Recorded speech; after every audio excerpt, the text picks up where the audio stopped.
Getsemane. I Jesu tompony aritr'irery, nitinitra tamin'izay nitete, niova orany rehefa tsisy fijery. Nitondra ny mafy ny tompony tena, natosy botana na tsy nojerena, atendrombohitra angoly sy leno, lay fitiavany ve te indrosena. Oriponera tany dianao ane Jesu, manala ny otany olonde, kasamire misaina, izane no tompotsiko, tsy avitanao ane ny vola tsiare.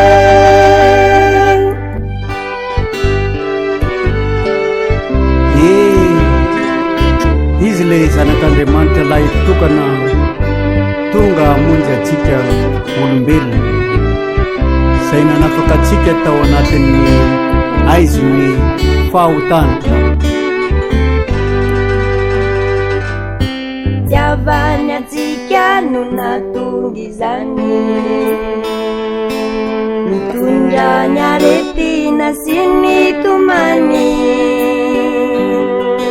niaritra mafy izy nijaly rereo, niantso anao izy anio mba tsy ho very. Nitondra ny mafy ny tompony tena, natosy botana na tsy nojerena, atendrombohitra angoly sy leno, lay fitiavany ve te indronosena. Oriponera tany dianao ane Jesu, manala ny otany olonde, kasamiare misaina, izane tompotsiko, tsy avitanao ane ny vola tsiare.